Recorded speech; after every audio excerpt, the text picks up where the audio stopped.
ரவுடித்தனம் காலித்தனம். டே அன்புமணி, 2026 தேர்தல உனக்கு சாவு மணிடா. அன்புமணி பிளான் பண்ணி அங்க இருக்கிற பாமக இளைஞர்களிடம் இப்படி அமைச்சர் வரும்போது தகராறு பண்ணுங்க.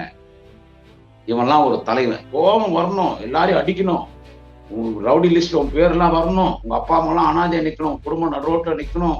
நீ கோபம் வந்து சண்டை போட்டு ஜெயிலுக்கு போயில சாவு.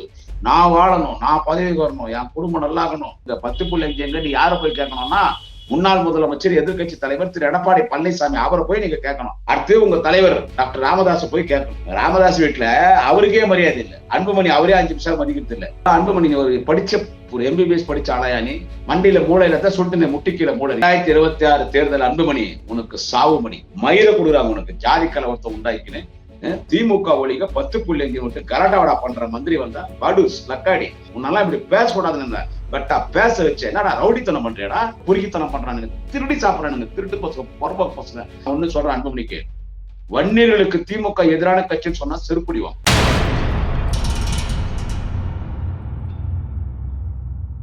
மை சென்னை 360 யூடியூப் சேனல் நேயர்களுக்கு குடியாத்தம் குமரனின் பணிவான வணக்கத்தை தெரிவித்துக் கொள்கிறேன். நண்பர்களே, தொடர்ந்து தன்னுடைய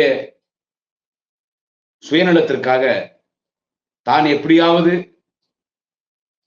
பதவிக்கு வர வேண்டும் என்கின்ற அந்த ஒரு குறுகிய எண்ணத்தோடு தன்னோடு இருக்கக்கூடிய சமுதாயத்தின் பேரிலே கட்சி நடத்தி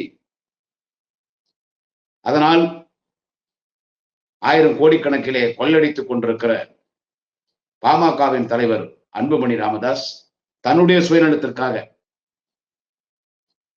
வன்னிய சமுதாயத்தின் அப்பாவி இளைஞர்களை தவறான பாதைக்கு அழைத்து செல்வது,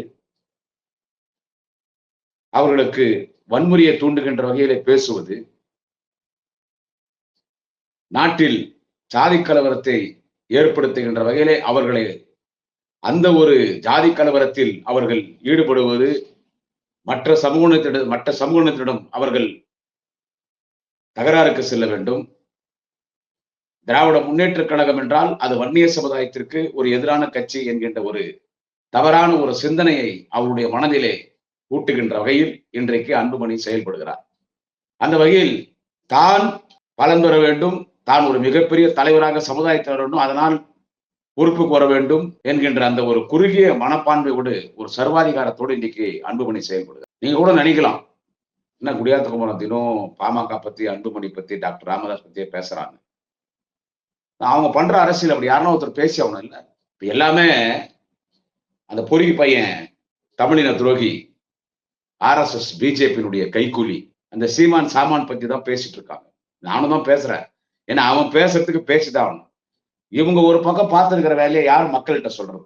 அன்புமணி பார்த்திருக்கிற வேலையை யார் மக்கள்கிட்ட சொல்றது? ஒரு எவ்வளவு பெரிய இயக்கம் திராவிட முன்னேற்ற கழகம், நூற்றுக்கணக்கான சமுதாயம் தமிழ்நாட்டில் இருக்கிறது, நூற்றுக்கணக்கான சமுதாயம் தமிழ்நாட்டில் இருக்கிறது. அதில் அதிகமாக பலன் பெற்றிருக்கிற ஒரு சமுதாயம் திராவிட முன்னேற்ற கழக ஆட்சியில், திராவிட முன்னேற்ற கழகத்தால், தலைவர் கலைஞர்களால், தமிழினத்தின் தலைவர், அன்பு தலைவர், மாண்புமிகு தமிழக முதல்வர், தமிழகத்தின் நிரந்தர முதல்வர் தலைவர் தளபதி ஸ்டாலின்களால் அதிகமாக பலன் பெற்றிருக்கிற ஒரு சமூகம் எது என்று கேட்டால் வன்னிய சமூகம். ஆனா இந்த அன்புமணி அது அப்படியே ஏதோ வன்னியர்களுக்கு எதுவுமே பண்ணல, வன்னியர்களுக்கு திமுக துரோகம் பண்ணிடுச்சு. அதுல என்ன சொல்றாங்க, சேலத்துல பாமகனுடைய நிர்வாகிகள் கூட்டத்துல மோசமான முதலமைச்சர், வன்னியர்கள்னா தளபதி ஸ்டாலினுக்கு புரியாது, வன்னியருடைய எதிரி அப்படின்னு சொல்லி ஒரு தவறான ஒரு சிந்தனையை அப்பாவி வன்னிய சமூக இளைஞர்கள் மத்தியிலே புகுத்துறான். அவங்கள தவறான வழிக்கு அழைத்து செல்றான். இது யார் கண்டிக்கிறது? ஒண்ணு வேணா, இது சொல்றதுக்கு செய்தி என்னன்னு கேட்டா, 1ஆம் தேதி பிப்ரவரி 1ஆம் தேதி வன்னியர் சங்கத்தினுடைய தலைவர், மறைந்த மாவீரன், போற்றுதலுக்குரிய வணக்கத்துக்குரிய ஐயா குரு அவர்களுடைய பிறந்த நாள், அவருடைய ஜெயந்தி விழா. அன்னைக்கு அவருக்கு சிலை வச்சு அந்த சிலை திறப்பு விழாவிற்கு மாண்புமிகு தமிழகத்தினுடைய போக்குவரத்துறை அமைச்சர், அரியலூர் மாவட்ட திராவிட முன்னேற்ற கழகத்தினுடைய செயலாளர் அண்ணன் SS சிவசங்கர் அவர்கள் அந்த விழாவுக்கு போறார். அவர் கூட திராவிட முன்னேற்ற கழகத்தின் சட்டமன்ற உறுப்பினர் அண்ணன் காசோ கண்ணன் அவர்களும், சிதம்பரம் நகரமன்ற தலைவர் அண்ணன் செந்தில் அவர்களும் போறாங்க. இவங்கள அழைச்சது யாருன்னு கேட்டா, மரியாதைக்குரிய மறைந்த வணக்கத்துக்குரிய ஐயா ஜே குரு அவர்களுடைய குடும்பம். அவருடைய மகள், அவருடைய மகன்கள். அவங்க அழைக்கிறாங்க, நீங்க வாங்க. இவங்க தான் போய் சிலையை திறக்கிறாங்க. அந்த நிகழ்ச்சியில கலந்துக்கிறாங்க. தளபதி நல்லபடியா போயிட்டு வாங்கன்றார். மாண்புமிகு தமிழக முதலமைச்சர் அன்பு தலைவர் தளபதி அவர்கள் நல்லபடியா போயிட்டு வாங்க. அவர் ஜே குரு குடும்பத்தை கௌரவிச்சுட்டு ஜே குரு அவர்களுடைய சிலையை திறந்து வச்சு நல்லபடியா பேசிட்டு வாங்க சொல்லி போறாங்க. அவர் போய் சிலையை திறக்கிறாரு. மாண்புமிகு அமைச்சர் அண்ணன் சிவசங்கர் அவர்களும், திராவிட முன்னேற்ற கழக சட்டமன்ற உறுப்பினர் அண்ணன் காசோக கண்ணன் அவர்களும், சிதம்பரம் நகரமன்ற தலைவர் அண்ணன் செந்தில்குமார், அண்ணன் செந்தில் அவங்க எல்லாம் போறாங்கங்க. போன உடனே அவங்க திறக்கிறாங்க. அவங்க அந்த குடும்பமே நல்லா மரியாதை கொடுக்குறாங்க. மரியாதைக்குரிய மறைந்த ஐயா வணக்கத்துக்குரிய ஜே குரு அவருடைய மகள், அவருடைய மகன்கள் அவருக்கு பொன்னாடை அணிவிச்சு அவருக்கு மரியாதை கொடுக்குறாங்க. அந்த இடத்துல என்ன நடந்துச்சுன்றது நீங்க சோசியல் மீடியால பார்த்துருக்கீங்க. இது அந்த அன்புமணி பிளான் பண்ணி அங்க இருக்கிற பாமக இளைஞர்களிடம் இப்படி அமைச்சர் வரும்போது தகராறு பண்ணுங்க, இவன்லாம் ஒரு தலைவன், இவன்லாம் ஒரு தலைவன். எங்க மாண்புமிகு துணை முதலமைச்சர், நாளைய தமிழக முதல்வர், கழக இளைஞரணி செயலாளர், வாலிப கலைஞர் அண்ணன் உதயநிதி ஸ்டாலின் இளைஞரணி கூட்டத்துல பேசும் போதெல்லாம் அவர் சொல்ற ஒரு செய்தி என்ன தெரியுமா? உங்க குடும்பத்தை முதல்ல காப்பாத்துங்க, உங்க குடும்பத்தை முதல்ல காப்பாத்துங்க. யாரும் வன்முறைக்கு போகக்கூடாது, யார்கிட்டையும் சண்டை போடக்கூடாது, ஒரு எல்லார்ட்டையும் ஒரு சுமூகமா பழகணும். மத்த கட்சியில் இருக்கிற இளைஞர்கள் நீங்க பழகுற பழக்க வழக்கத்துல அவங்க நம்ம கட்சிக்கு வரணும். யார்கிட்டையும் கோவப்பட்டு பேசக்கூடாது. யாருன்னா உங்கள்ட்ட கோவப்பட்டு பேசினாலும், மாற்று கட்சியில் உங்கள்கிட்ட தகராறுக்கு வந்தாலும் நீங்க சமாதானமா போனோம். உங்களை பார்த்து அவங்க நம்ம திமுக போனோம்னு உங்களை பார்த்து அவங்க திமுக வரணும். அப்படி உங்களுடைய செயல்பாடு இருக்கணும். ஒழுக்கம் தான் முக்கியம். இப்படி எங்க மாண்புமிகு துணை முதலமைச்சர் நாளைய தமிழகம் அண்ணன் உதயநிதி ஸ்டாலின் இளைஞர்களுக்கு மத்தியில பேசுறாரு. அப்படிதான் வளர்த்துட்டு வராரு இளைஞர்களை. ஆனா இந்த அன்புமணி அந்த பசங்களெல்லாம் நான் தான் சொல்றாங்க அந்த இதுல சேலத்துல இன்னும் 10 மாசம் தான் இருக்குது. கோபம் வரணும், கோபம் வரணும் உங்களுக்கு. கோபம் ஜெயிக்கிறோம், கோபம் ஜெயிக்கணும், கோபம் வரணும், எல்லாரையும் அடிக்கணும், ரவுடி லிஸ்ட்ல உன் பேர்லாம் வரணும், போலீஸ் ஸ்டேஷன்ல ரவுடி லிஸ்ட்ல உன் பேர் வரணும், கோபம் வரணும், உன் குடும்பம் நடு ரோட்ல நிக்கணும், பொண்டாட்டி தாலி அறுக்கணும், உன் பசங்க எல்லாம் பிச்சை எடுக்கணும், உங்க அப்பா அம்மா எல்லாம் அனாதையா நிக்கணும், குடும்பம் நடு ரோட்ல நிக்கணும். நீ கோபம் வந்து சண்டை போட்டு ஜெயிலுக்கு போயில சாவு. நான் வாழணும், நான் பதவிக்கு வரணும், என் குடும்பம் நல்லாகணும், நாங்க இன்னும் பல தலைமுறைக்கு சொத்து சேர்க்கணும், இன்னும் பல பொட்டி வாங்கணும், கோவம் வரணும், சண்டைக்கு போ, மத்த கட்சிக்கார்ட்ட 10 மாசம் சண்டைக்கு போ, கோவம் வரணும்னு சொல்லி அனுப்புறான் இல்லைன்றாலே. அப்புறம் அந்த பசங்க என்ன பண்ணுவாங்க? நான் அந்த பசங்களோட குறை சொல்றதுக்கு இல்லை. அவர் நேற்று அண்ணன் மாண்புமிகு அமைச்சர் சிவசங்கர் அவர்கள் அங்க போயிட்டு இருக்கும்போது எவ்வளவு தகராறு பண்றாங்க. இவன் அன்புமணி சொல்லி கொடுத்து எவ்வளவு தகராறு பண்ணாங்க பாத்தீங்களா? ஆனா அவர் அமைதியா மாண்புமிகு போக்குவரத்து அமைச்சர் அண்ணன் சிவசங்கர் அவர்களாக இருந்தாலும், அண்ணன் சட்டமன்ற உறுப்பினர் கண்ணனாக இருந்தாலும், சிதம்பரம் நகரமன்ற தலைவர் செந்திலாக இருந்தாலும் அவங்க அமைதியா வந்தாங்க. அவங்க கலைஞரின் பாசறையில் வளர்ந்தவர்கள். தலைவர் தளபதியினுடைய அரவணைப்புல அவருடைய வழிகாட்டுதலின்படி மக்கள் பணி ஆற்றுகிற அரசியல் கட்சி தலைவர்கள் அவங்க அப்படிதான் இருப்பாங்க. இவனுங்களை மாதிரி தற்கூரி கிடையாது. அவ்வளவு தகராறு. திமுக ஒழிகன்றானுங்க அந்த பாமக பசங்க. திமுக ஒழிக, திமுக ஒழிக, 10.5 எங்க, 10.5 எங்க, 10.5 எங்க, திமுக ஒழிகன்னு அப்படியே வரானுங்க. அவரு சிரிச்சுனே போயிட்டார். உங்களுக்குதான் காடு வெட்டியில உங்களுக்கு தான் தகராறு பண்ணுவோம். அது அந்த நிகழ்ச்சி நடத்துறது யாரு? மரியாதைக்குரிய வணக்கத்துக்குரிய போற்றுதலுக்குரிய மறைந்த ஐயா ஜே குரு அவர்களுடைய குடும்பம். அது அந்த அந்த சிலை வச்சிருந்தே அவங்களுடைய நிலத்துல வச்சிருக்காங்க. அவங்களுடைய லேண்ட்ஸ்ல, அவங்க காட்டுல, அவங்க நிலத்துல அவங்க வச்சிருக்காங்க. ஏன்னா பாட்டாளி மக்கள் கட்சியை செலவு வச்சிங்க நீங்க. அவர் மரியாதைக்குரிய ஐயா ஜே குரு அவர்கள் மருத்துவமனையில் இருக்கும்போது நான் அடிக்கடி இதே நம்ம மைக் சென்னை 360 யூடியூப்ல பேசியிருந்தேன். ஒரு பிஸ்கெட் பாக்கெட் வாங்கி கொடுத்தது இல்லை, ஒரு மாத்திரை வாங்கி கொடுத்தது இல்லை. இத்தனை லட்சம் செலவானோன்னு அப்பனும் புள்ளி ஓடி விட்டாங்க. அவர் பேர் சொல்லி எத்தனை கோடி கொள்ள அடிச்சிருப்பீங்க நீங்க. மாவீரன் ஜே குரு அவர்கள் பேரை சொல்லி எத்தனை கோடிடா நீங்க அப்பனும் புள்ளி கொள்ள அடிச்சிருப்பீங்க. அன்னைக்கு அவர் மருத்துவமனையில கடைசியில பணம் கட்டி அவர் உடலை மருத்துவமனையிலிருந்து மீட்டு வந்தது யாரு? திராவிட முன்னேற்ற கழகத்தின் கொள்கை பரப்பு செயலாளர், திராவிட ஆழ்வார், எங்கள் குடும்பனர் மரியாதைக்குரிய டாக்டர் ஜெகத் ரட்சகன் எம்பி அவர்கள். இதை நான் சொல்லி காட்டல. இவனுக்கு எப்படிப்பட்ட அயோகடிகள்னு சொல்ல வர அவன் அந்த ஆளு பேச்சு கேட்டு நீங்க காடை வெட்டியில் தகராறு பண்றீங்களே. ஐயா குருவுக்கு அவங்க என்னங்க பண்ணாங்க? என்ன பண்ணாங்க அவங்க? அவர் நினைச்சுதான் உயிர் காப்பாத்திக்கலாம்ல. வெளிநாட்டு கூட கொண்டு போயிருக்கலாம் ஐயா குரு அவர்களை, குரு அவர்களை. நான் அவர் இல்லைன்னா பாட்டாளி மக்கள் கட்சியே கிடையாது. அவர் இல்லைன்னா வன்னியர் சங்கமே கிடையாது. மாவீரன் குரு இல்லைன்னா வன்னியர்கள் பாமக கட்சியில போய் சேர்ந்திருக்க மாட்டாங்க. அவங்கவுங்க கட்சியில் போயிருப்பாங்க. இன்னைக்கு பாமகன்னு ஒரு கட்சி இருக்கு. வன்னியர் சங்கம் வலிமையா இருக்கு. இன்னைக்கு தமிழ்நாட்டுல இல்ல, அகில இந்திய லெவல்ல விரலிட்டு சொல்லக்கூடிய பணக்கார பட்டியல், அரசியல்வாதி பணக்கார பட்டியல்ல இன்னைக்கு டாக்டர் ராமதாஸ் குடும்பம் ஒண்ணு. அது காரணம் யாரு? அங்கே சிலையாக நிற்கிற அந்த மாமனிதர் குரு, மாவீரன் குரு தான். அவரையும் கண்டுக்காம விட்டீங்க. அப்புறம் அங்க வந்து நீங்க என்னடா தகராறு பண்றீங்க? வரானுங்க அப்படியே திமுக ஒழிக, திமுக ஒழிக, 10.5 10.5 எங்க 10.5 எங்க 10.5 எங்க நீ யாரை போய் கேட்கணும்னா, முன்னாள் முதலமைச்சர் எதிர்கட்சி தலைவர் திரு எடப்பாடி பழனிசாமி அவரை போய் நீங்க கேட்கணும். அடுத்து உங்க தலைவர் டாக்டர் ராமதாஸை போய் கேட்கணும். சரி அவ்வளவு விடு, வயசாகி போச்சு. அவருக்கே எங்க வீட்டுல மரியாதை இல்லை. ராமதாஸ் வீட்டுல அவருக்கே மரியாதை இல்லை. அன்புமணி அவரே 5 நிமிஷம் மதிக்கிறது இல்லை. ஏதோ வீட்டுல பேசினே இருக்கும்போது டாக்டர் ராமதாஸ் அன்புமணி சலிட்டு மார்க்கும் நான் கேள்விப்பட்டேன். பார்த்தா பொதுக்குழுல அப்பனும் புள்ளி சண்டை போட்டு, அது உங்க கட்சி சமாச்சாரம், நமக்கு வேணாது. அது உங்க உட்கட்சி சமாச்சாரம், உங்க குடும்ப பிரச்சனை. அது பணம் பங்கு போறதோ பொட்டி பங்கு போறதோ. இவர் நான் ஏடிஎம்கே கிட்ட பொட்டி வாங்க போறேன்றாரு. அன்புமணி இல்ல நான் பிஜேபி கிட்ட பொட்டி வாங்க போறேன், நான் அவங்ககிட்ட கூட்டணி போடலாம், அவன் மருத்துவக் கல்லூரி ஒதுக்கிட்டு நான் பல கோடிக்கணக்கில் ஊழல் பண்ணது, அதுக்குமே என்ன திகார் ஜெயில போட்டுருவான், என்னுடைய வழக்கு பட்டேலா நீதிமன்றத்தை டெல்லி சிபிஐ இருக்குது, அதனால நான் பிஜேபி கிட்ட பொட்டி வாங்குறேன்னு, இவர் ஏடிஎம் கிட்ட பொட்டி வாங்குறேன்னு. உன்னை நான் நம்ப முடியாது, நான் என் பேர முக்குந்தன இளைஞரணி தலைவரா போடுறேன்றது. இல்ல கட்சி வந்து வேற யாரையும் உள்ளோட மாட்டேங்குது. அன்புமணி இவங்க 2 பேருக்குள்ள சண்டை, அது விட்டுத்தல. அது நமக்கு தேவையில்லாத சமாச்சாரம்.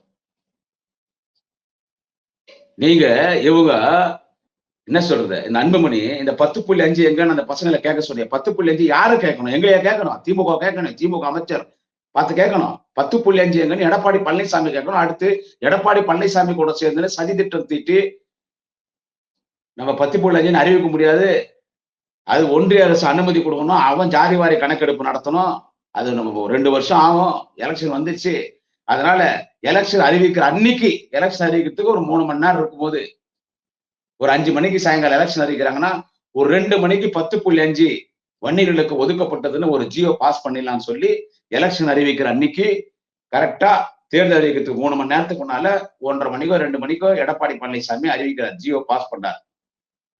10.5 வன்னியர்களுக்கு ஒதுக்கியாச்சு அவர் சொல்லி 3 மணி நேரத்துல எலெக்ஷன் அறிவிச்சிட்டான். தேர்தல் நடந்துச்சு, வன்னியர்கள்லாம் ஏமாந்து ஓட்டு போட்டாங்க, கட்சி ஆட்சிக்கு வந்து திமுக, எல்லா ஜாதி கோர்ட்டுக்கு போச்சு, எல்லா ஜாதி கோர்ட்டுக்கு போச்சு, 10.5 ரத்து பண்ணிட்டான். இப்ப யாரு இதுல பிராட் வேலை பார்த்தது? இதுலயும் திமுக என்னடா சம்பந்தம் இருக்குது? இதுக்கும் திமுக என்ன சம்பந்தம் இருக்குது? எத்தனை பேரும் நான் இதை சொல்லிட்டேன், மட்ட சாம்பிராணிகளா, அதான் சொல்லிட்டேன் உங்களுக்கு, மண்டியில மூளையில முட்டிக்கு கீழே மூளைக்குது உங்களுக்குன்னு சொல்லிட்டு. ஊரை ஏமாத்தந்து அவனுங்க இங்க வந்து என்ன 10 இந்த அன்புமணி கோபம் வருது, பொய் பேசுறேன். ஐயோ, எடப்பாடி கொடுத்தாரு 10.5, அதை வந்து முதலமைச்சர் ஸ்டாலின் ரத்து பண்ணிட்டார். முன்னாலாம் ஆள் வராம காட்டான் இவர் எம்பிஸ் பற்றிக்கிறானா காட்டான். அதை வந்து அங்க வந்து தகராறு பண்ணி திமுக ஒழிக, திமுக ஒழிக, திமுக ஒழிக. ஏண்டா டேய், திமுகவோட ஒழிகன்னு சொல்றீங்க, திங்கிறது உங்களுக்கு எல்லாம் வயிற்றுக்கு சோறு கிடைக்க மாட்டா, நல்ல சாவா சாவீங்க, நடுரோட்ல சொன்னாய் கட்சி சாவீங்க. திமுக ஒழிகன்னு சொல்றீங்க, அதிமுக வாழ்கடா அப்பனா, இல்லைன்னா பிஜேபி வாழ்கன்னு சொல்றியா? யார வாழ்கன்னு சொல்ற? இல்ல ஒரு நடிகை ஒரு கட்சி ஆரம்பிச்சிடான் அவனை வாழ்கன்னு சொல்றியா? யாரடா வாழ்கன்னு சொல்றீங்க? திமுக ஒழிகையா? திமுக ஒழிகன்னு சொல்லாம வாய் கூசுல உங்களுக்கு? ஏண்டா அதிமுக ஆட்சியில 20 விழுக்காடு கேட்டு போராட்டம் பண்ண அப்பாவி வன்னிய போர் வீரர்கள், சமூக நீதி காவலர்கள், சமூக நீதி போராளிகள் 21 பேர் அதிமுக ஆட்சியில சுட்டு சாகடிச்சாங்க. எம்ஜிஆர் முதலமைச்சரா இருக்கும்போது சுட்டு சாகடிச்சாங்க. லட்சக்கணக்கான வன்னிகள் மீது வழக்கு போட்டாங்க, வெளியே வர முடியல. வன்னியர் சமுதாயம் தீவிரவாதி மாதிரி பார்த்தாங்க, தீவிரவாதியா தான் பார்த்தாங்க. ஆனா அந்த நிலைமை எல்லாம் மாத்துது யாரு? திமுக. 89 தலைவர் கலைஞர் ஆட்சிக்கு வந்த பிறகு 50 நாள்ல நம்ம கேட்ட 20 விழுக்காடு கொடுத்து வன்னியர் சமூகத்தை மிகவும் பிற்படுத்தப்பட்ட ஒரு சமுதாய பட்டியலில, எம்பிசி பட்டியல சேர்த்தவர் யாரு? கலைஞர். திமுக ஒழிகன்னு சொல்றேன். லட்சக்கணக்கான இளைஞர்கள் உன் குடும்பத்துல யாருன்னா இருப்பாங்க, வன்னிய மக்கள் மீது பொய் வழக்கு போட்டுச்சா நீங்க அதிமுக ஆட்சி.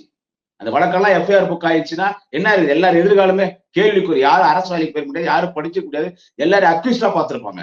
அத்தனை வழக்குகளை தள்ளுபடி பண்ணாங்க. தெரியுமா உங்களுக்கு? யார் பண்ணது? கலைஞர் பண்ணார். அதுல ஒரு விஷயம் நடந்துச்சு, என்ன தெரியுமா உங்களுக்கு? அந்த வழக்கெல்லாம் தள்ளுபடி பண்ணிட்டார். நைட்டு 10 மணிக்கு வர சொல்றாரு. அப்போ பாமகனுடைய தலைவர் தீரன் நினைக்கிறேன். தீரன் முக்கியமான தலைவர் அந்த கட்சியில. தீரன் தான் போறார் தலைவர் கலைஞர்கிட்ட. போன உடனே போய் டாக்டர் ராமதாஸ் கிட்ட சொல்லுங்க, எல்லா வழக்கும் தள்ளுபடி பண்ணியாச்சு, எந்த வன்னியர் மீது வழக்கு கிடையாதுன்னு தீரன் வந்து சொல்றார் ராமதாஸ் கிட்ட, டாக்டர் ராமதாஸ் கிட்ட. நம்ம சமூக மக்கள் மீது போட்டிருந்த 1,00,000 பேருக்கு மேல போட்டிருந்த வழக்குகள், அந்த பொய் வழக்கெல்லாம், அந்த அவதூறு வழக்கெல்லாம் கலைஞர் தள்ளுபடி பண்ணிட்டார், உங்கள்கிட்ட சொல்ல சொன்னாரு. அப்போ ராமதாஸ் சட்டுன்னு கோவப்பட்டாராம். சட்டுன்னு கோவப்பட்டு தீரனை பார்த்து கேட்டாராம், என்ன கேட்காம நீ ஏன் போய் கலைஞர்கிட்ட போயிட்டு வழக்கை தள்ளுபடி பண்ண சொன்ன? இல்லைங்க, நம்ம அப்பாவி சமூக இளைஞர்கள் அதிகமா, அதுல 70% பேர் இளைஞர்கள் தான் இருக்காங்க. நம்ம பாமக தான் அந்த ஆர்ப்பாட்டத்தை அறிவிச்சோம். கட்சியில் இருக்கிறவங்க இல்லாதவங்க ஒட்டுமொத்த சமூக மக்களே வந்து போராடினாங்க. 10 நாள் போராடினாங்க, 20 நாள் போராடினாங்க. அந்த பொய் வழக்கு போட்டாங்க. அவங்க எதிர்காலமே கேள்விக்குறி ஆயிடுமே, அவங்களாம் எப்படி படிச்சுட்டு வேலைக்கு போற, அதனாலதாங்க தள்ளுபடி பண்ண சொன்னா அவரு பண்ணிட்டாருன்னா, அதுக்கு ராமதாஸ் சொன்னாராம், இது உண்மையான செய்தி. எப்படிப்பட்ட தலைவனுங்க பாரு நம்ம சமூகத்துல இருக்கிறானுங்க. அதுக்கு ராமதாஸ் சொன்னாராம், என்ன சொன்னாரான்னா, அவன் மேல இருக்கிற வழக்கு நீ தள்ளுபடி பண்ணிட்டியே, அவன் நாளைக்கு என் பின்னால வருவானா? நாளைக்கு அவனை திரும்ப மரத்தை வெட்டி ரோட்ல போடுறான்னா போடுவானா? நாளைக்கு அவனை பஸ்ஸுக்கு கல் அடுறானா, கண்ணாடி ஓடுறானா உடைப்பானா? நாளைக்கு பஸ்ஸை கொளுத்துறான்னா கொளுத்துவானா? ட்ரெயின் மேல கல் அடுறா, பாட்டில் அடுறானா அடிப்பானா? ரோட வெட்டுறானா வெட்டுவானா? போய் இன்னொரு ஜாதிக்காரனை போய் வெட்டுறா, ஜாதி கலவரம் பண்றான்னா பண்ணுவானா? போறண்டா சாமி, அவன் படிச்சுட்டு வேலைக்கு போயிட்டான், நான் எப்படிடா கட்சி நடத்துறோம்? ராமதாஸ் தீரனை கேட்டாராம். அதுல இருந்தா தீரனுக்கும் ராமதாஸுக்கும் பிரச்சனையை ஸ்டார்ட் ஆச்சுன்னாங்க. சோ யாரோட ஒளிகன்றீங்க? எம்பிசி பட்டியலை சேர்த்து வழக்கெல்லாம் தள்ளுபடி பண்ணி அந்த 21 பேர் சமூக நீதி போராளிகள், இப்ப தலைவர் தளபதி அவர்கள், முதலமைச்சர் தலைவர் தளபதி அவர்கள் விழுப்புரத்துல மணிமண்டபம் கட்டி அவர்களெல்லாம் சிலை திறந்தாரு. அந்த 21 சமூக நீதி போராளிகளுக்கு அவங்கள தியாகின்னு அறிவிச்சு, அவங்களுக்கு மாசம் மாசம் அந்த குடும்பத்துக்கு பென்ஷன் அறிவிச்சு, அவங்களுக்கு எல்லாம் 3 லட்சம் ரூபாய் நிதி ஒதுக்கி கொடுத்திருந்த அன்னைக்கு யாருன்னு கேட்டா திமுக தலைவர் கலைஞர். திமுகவை ஒளிகன்றீங்க, நன்றி கட்டவனா? திமுகவோட ஒளிகன்றீங்க. அவன் அன்புமணி சொல்லி தானே தகராறு பண்ற? அவனை ராஜ்யசபா எம்பி ஆக்குது யார்? முதல்ல திமுக எம்பி பதவி அன்புமணிக்கு பிச்சை போட்டது டாக்டர் கலைஞர் தலைவர் தளபதி. டாக்டர் ராமதாஸ் சுகாதாரத்துறை அமைச்சர் தான் வேணும்னார். அதுலதான் நல்லா கல்லா கட்டலாம். சுகாதாரத்துறை அமைச்சர் திமுக கொடுத்தாங்க, சுகாதார அமைச்சர். அதை அன்புமணி கொடுத்தது யாரு? தலைவர் கலைஞர், தலைவர் தளபதி. இவ்வளவு பண்ணி உங்களை சட்டமன்றத்துக்கு உள்ள அழைச்சிட்டு போய் உங்களை அமைச்சராக்கி, இன்னைக்கு அந்த 21 தியாகிகளுக்கு ஒரு மரியாதை கொடுக்கணும். எப்படி மொழிப்போர் தியாகிகள், அந்த மாதிரிதான் அந்த 21 சமூக நீதி போராளிகள் இடஒதுக்கீடு போராட்டத்தில் துப்பாக்கி குண்டுகளை மார்பில் பரிசாக பெற்றுக் கொண்டு இந்த மண்ணிலே வீரவர்ணம் அடைந்தார்களே, அவங்களுக்கு மரியாதை கொடுக்கணும். உலகம் உள்ளம் வரை அவர்கள் பேசப்பட வேண்டும் என்கின்ற, எப்ப மொழிப்போர் தியாகிகள் கூட எனக்கு தெரிஞ்சு சிலை வச்சாங்கன்னா என்னன்னு தெரியல. அவங்க ஊர்ல சிலை வச்சுக்கிறாங்க, ஒரே இடத்துல சிலை வச்சாங்கன்னா என்னன்னு தெரியல, ஒரே இடத்துல மணிமண்டபம் கட்டாங்கன்னா என்னன்னு தெரியல. மொழிப்போர் தியாகிகள் அவங்க மொழிக்காக போராடினாங்க. இந்தி திணிப்பை எதிர்த்து, இந்தி என்ற ஆதிக்க பெண்ணை கேள்வி நாடி வந்த கோலை உள்ள நாடு இதுவல்ல. இந்தி ஒழிக, இந்தியை வெளியேறு, தமிழ் வாழ்கன்னு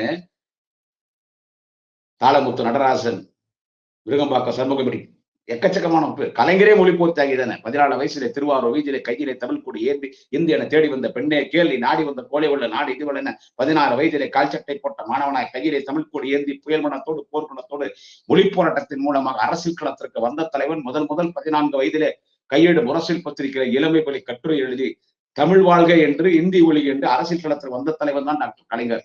அந்த மொழிப்போர் தியாகிகளுக்கு விட ஒரு அதிகமான மரியாதை இன்றைக்கு இடஒதுக்கீட்டிலே உயிர் தியாகம் செய்த 21 பேருக்கு தலைவர் தளபதி மரியாதை கொடுத்து மணிமண்டபம் கட்டி வன்னியர் சமூகத்தின் மிகப்பெரிய தலைவர் கோவிந்தசாமி அவர்களுக்கு சிலை வைத்து எவ்வளவு கௌரவிச்சிருக்காரு. திமுக ஒழிகன்றீங்களா? நான் இப்பதான் நினைக்கிறது, ஜெயலலிதா இறந்துடக்கூடாது. ஆமா, ஒரு திமுக காரனா இதை பேசக்கூடாது, பேசுறேன். ஏன்னா அந்த அம்மா எது சொன்னாலும் சர்வாதிகாரத்தோட இரும்புகரம் கொண்டு அடக்குவேன் ஒடுக்குவேன்ன்றது வேற.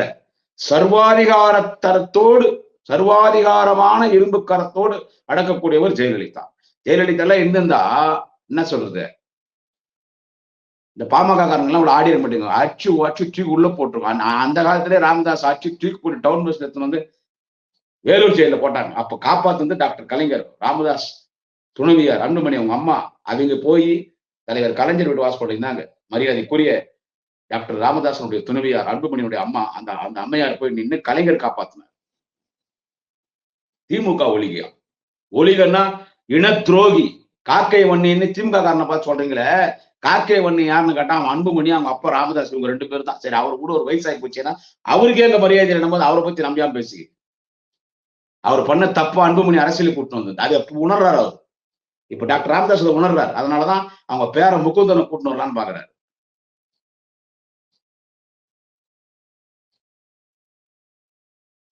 காக்கை வன்னி இன துரோகி யாருன்னா இவன் அன்புமணி. இவ்வளவு நல்லது திமுக பண்ணி திமுக ஒழிக, இப்படி ஒரு மோசமான முதலமைச்சரை நான் பார்த்ததே இல்லை. வன்னியர்களுடைய விரோதி, வன்னியர்களுடைய விரோதி, வன்னியர்னா அவருக்கு பிடிக்காது, 10.5 கொடுத்துட்டா அவங்க எங்க படிச்சிருவாங்க. ஐயோ, உங்களுக்கு நல்ல சா வராதுடா. எனக்கு நான் பேசக்கூடாதுன்னு நினைக்கிறேன், கோபம் வருது. நாங்க எதுவும் பண்ணலன்னா எங்களை திட்டு. எத்தனையோ சமூகம் இருக்கிறது இன்னைக்கு, எத்தனையோ ஜாதி இருக்குது தமிழ்நாட்டுல. ஆனா அதிகமா திமுகவால், தலைவர் கலைஞரால், தலைவர் தளபதியோடால் பலன் பெற்ற ஒரு ஜாதி எதுன்னு கேட்டா வன்னிய ஜாதி. நீங்க திட்டுறீங்களா? நான் எல்லாரையும் சொல்லல, பாமக இருக்கிறவங்க.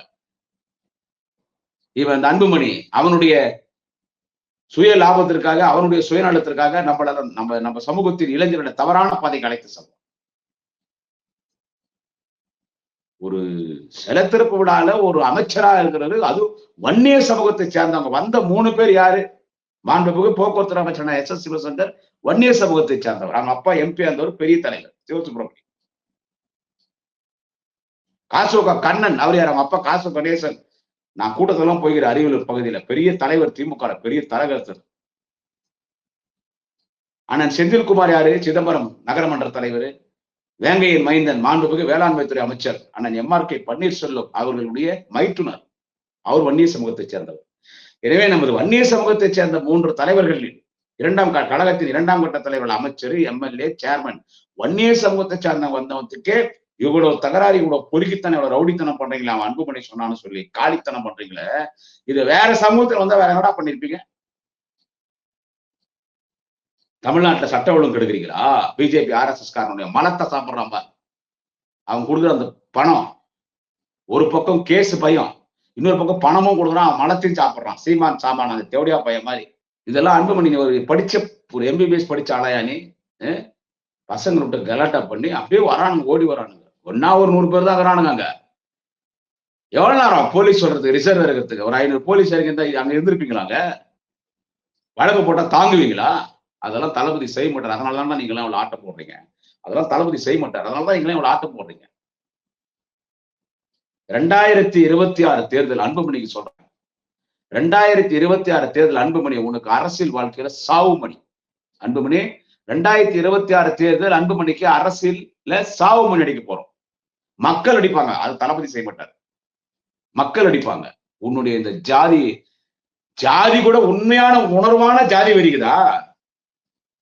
அன்புமணி கேட்கிற உண்மையான ஜாதி வெறிக்குதா? அதாவது உண்மையா, அதுலயும் போலித்தனம், அதுலயும் பிராடு, அதுலயும் கேப் மாதிரி, முள்ள மாதிரி முற்றுகைத்தனம், அதுலயும் காலித்தனம், அதுலயும் களவாணி பையன், ஜாதியில கூட. அதாவது உண்மையில ஜாதிகாரன் தான் நல்லது பண்ணிக்கிறியா? நீ சுகாதாரத்துறை அமைச்சரா இந்த எத்தனை பேரோட வேலை வாங்கி கொடுத்த? எத்தனை டிபார்ட்மெண்ட் PMK இருந்துச்சு? உங்ககிட்ட ரயில்வே டிபார்ட்மெண்ட் இருந்துச்சு, எத்தனை பேர் வேலை வாங்கி கொடுத்தீங்க? மரியாதைக்குரிய IAS அரங்கவேலு இருந்தார், அதுக்கு முன்னால திரு மூர்த்தி இருந்தார், உங்க சம்பந்தி தான். எத்தனை பேர் வேலையை கொடுத்தீங்க ரயில்வே டிபார்ட்மெண்ட்ல? லாலு பிரசாத் யாதவ்னு பீகார் முன்னாள் முதலமைச்சர் ரயில்வே அமைச்சரா இருந்தார்.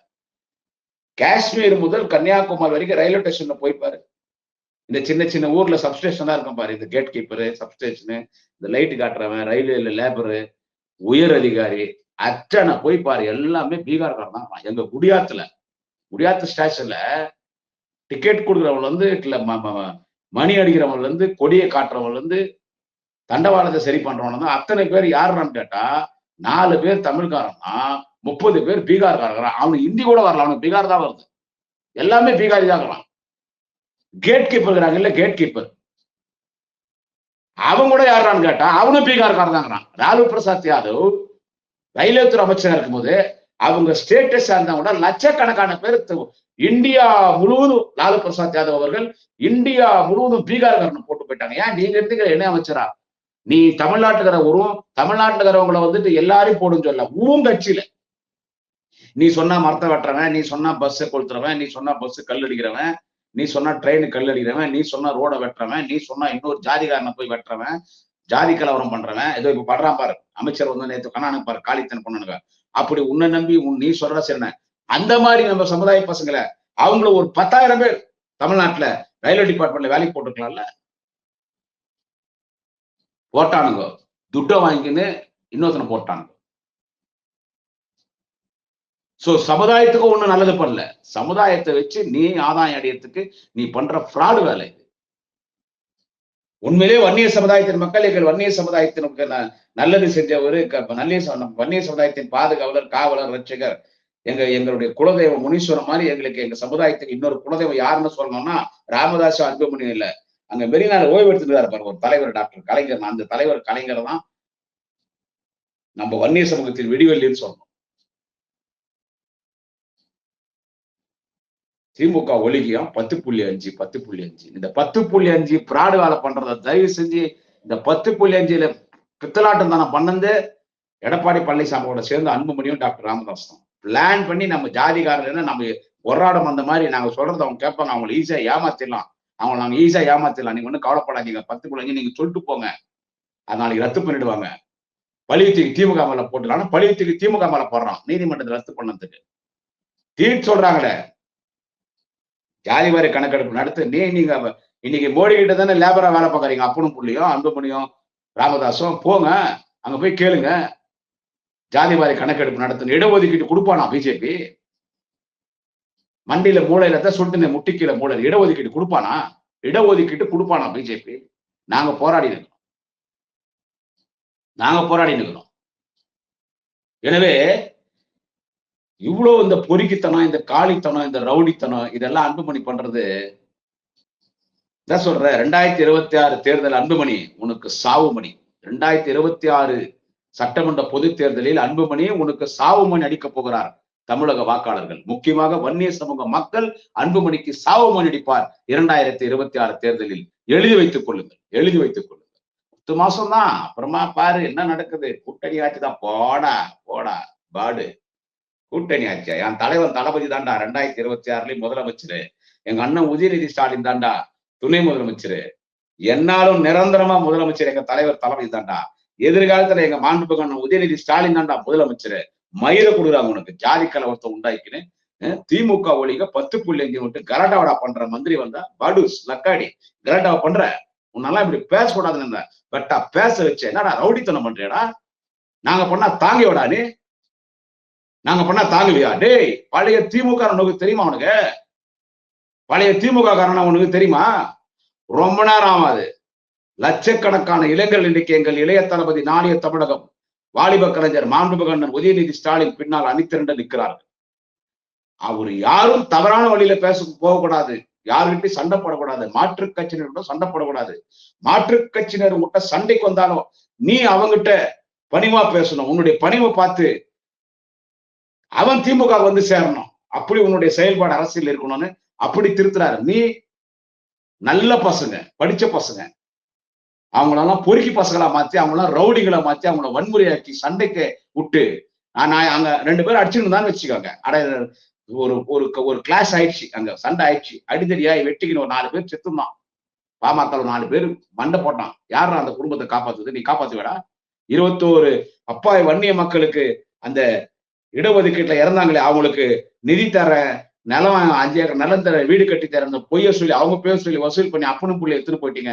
கடைசியில அவங்கள காப்பாத்தும் யாருன்னு கேட்டா கலைஞர். இவன் என்ன கேட்கறான்? இவனும் அந்த பாமக காரணம். நான் உங்களை கேட்டோமா மணிமண்டபம்?